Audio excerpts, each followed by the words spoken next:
Il existe une relation très importante entre le fer, vos cheveux, vos ongles et votre peau. Ce qui est très intéressant à propos de cet oligo-élément, c'est qu'en fait, nous n'avons pas de mécanisme interne pour réguler l'élimination du fer. Ainsi, tout comme une carence en fer pose plusieurs problèmes, il en est de même pour l'excès de fer.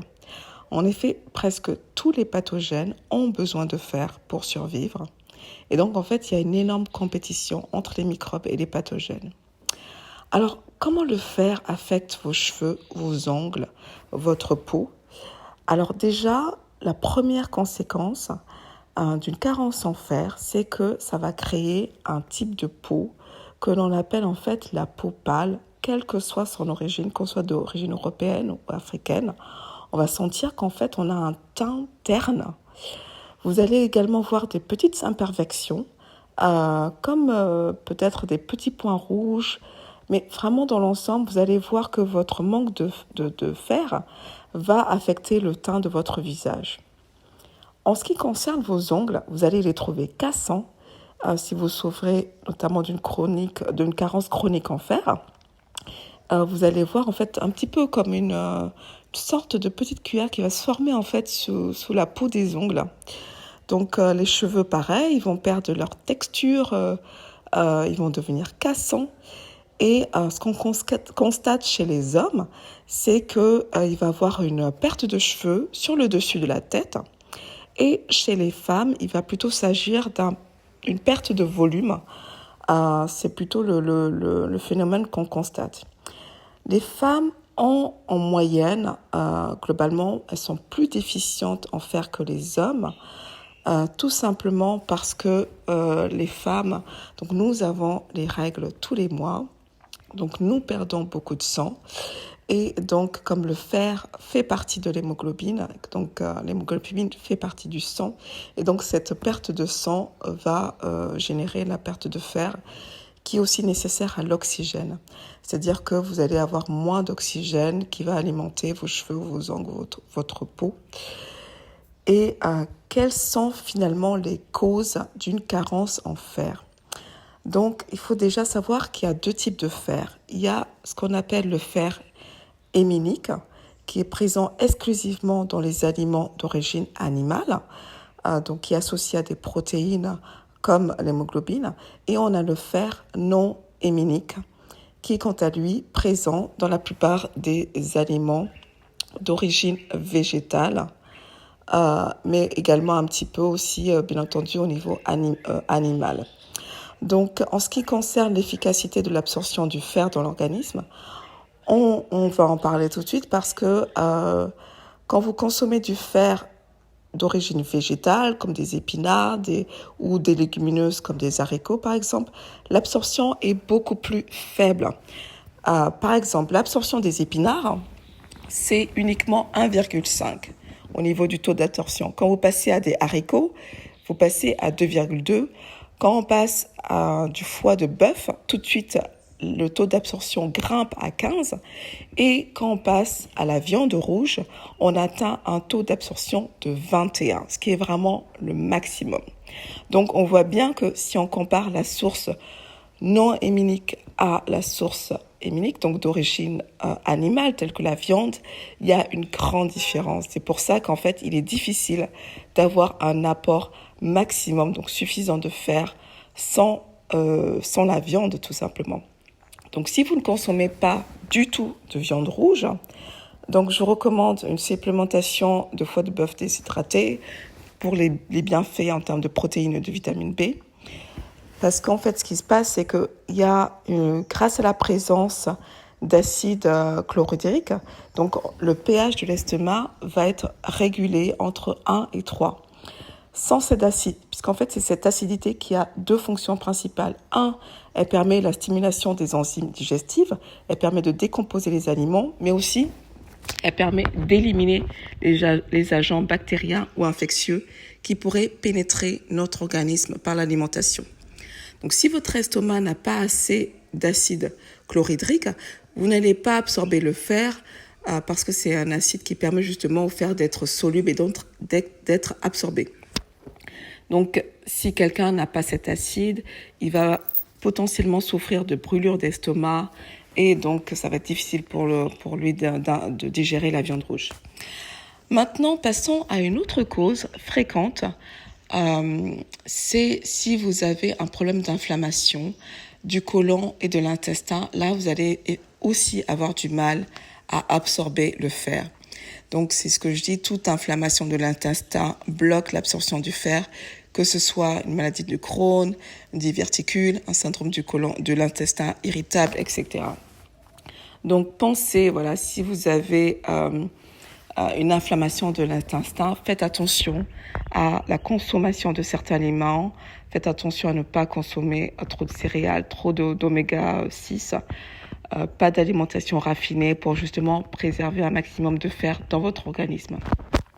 Idem, si vous avez des allergies, des sensibilités alimentaires telles que les noix, les graines et même le chocolat ou parfois les graines de café. Donc ces aliments-là, si vous sentez que vous avez une sensibilité, faites attention pour ne pas créer de l'inflammation. Pareil, il y a des personnes, des clientes qui mangent beaucoup de beurre de cacahuètes, et donc tous ces beurres sont très gras et peuvent générer aussi des ballonnements, des douleurs d'estomac. Donc voilà, faites attention à ne pas générer cette inflammation-là au niveau de votre intestin qui va bloquer le fer.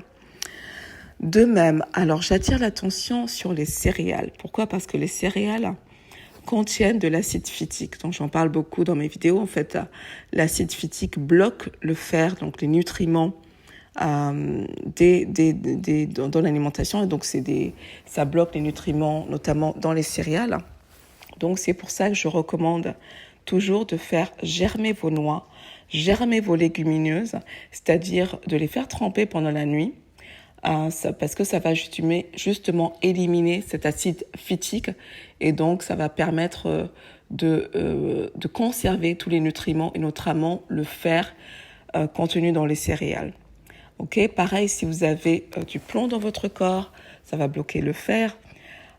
Autre cause dont j'ai un petit peu mentionné déjà, c'est pour les femmes la perte de sang, donc tout ce qui est les menstruations, donc ça va être une cause classique de perte du sang et donc de baisse de fer dans l'organisme.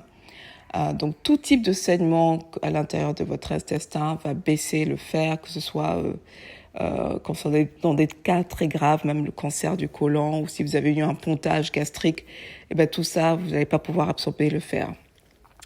Donc, je parle notamment de quelques clientes que j'ai eues donc, au niveau des règles abondantes qui vont générer des problèmes de carence en fer. Donc, ça, c'est un classique. Je sais que y a finalement des clientes qui ont eu recours finalement à ce qu'on appelle le dispositif intra-utérin. Pensez-y si vous n'avez pas de désir de grossesse parce que justement, ça va aider à régler ce problème de règles abondantes pour pouvoir vous garder en fait le fer dans votre organisme. Parce que je sais que les gynécologues ont tendance à vous orienter tout de suite vers des pilules, mais on est nombreuses, même que ce soit les clientes, à ne pas supporter les thérapies hormonales. Donc si vous n'avez pas de désir de grossesse, parlez-en à votre gynécologue du dispositif intra-utérin. Ça règle vraiment le problème de règles abondantes et ça vous permet de maintenir le fer dans votre organisme qui est un oligo-aliment essentiel dont votre corps a besoin en fait pour l'oxygène des cellules et pour maintenir une santé optimale. Donc dernière raison de problème d'absorption du fer, ça va être l'alcool. Si vous consommez trop d'alcool, vous allez avoir une carence en fer.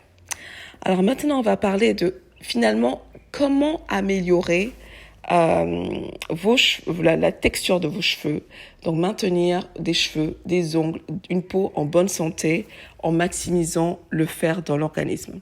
Donc déjà, numéro 1, on va vraiment consommer de temps à autre, au moins 1 fois à 2 fois par semaine, de la viande rouge. Numéro 2, on va aussi essayer de régler le problème de pH de l'estomac. Donc là, je vous invite à commencer à consommer de la citrate de bétaïne. C'est un complément alimentaire qui accroît le taux d'acide chlorhydrique nécessaire pour une bonne digestion. Donc ça va vous permettre, comme je vous dis, une meilleure assimilation des agents nutritifs de l'alimentation dans l'estomac. Aussi, ça va permettre d'acidifier l'estomac, mais dans le bon sens, puisque ça va permettre en fait de pouvoir mieux digérer la viande rouge et donc de maintenir l'absorption du fer dans votre organisme.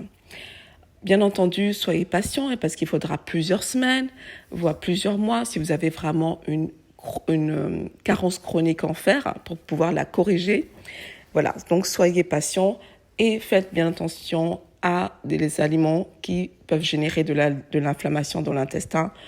Donc, évitez le gluten des céréales si possible, évitez le lait, les acides gras type oméga 6 pour vraiment maintenir votre microbiote avec une santé optimale qui va permettre aussi de maintenir tous ces nutriments dont le fer dans votre organisme. Voilà, on a fini avec cette vidéo sur l'importance du fer dans l'organisme pour maintenir une santé optimale. Je vous demanderai de liker la page, de vous abonner pour la prochaine vidéo, donc hebdomadaire. Et n'hésitez pas à partager, à commenter la vidéo. Ce sera en tout cas avec un grand plaisir que je vous retrouve prochainement. À bientôt, prenez soin de vous.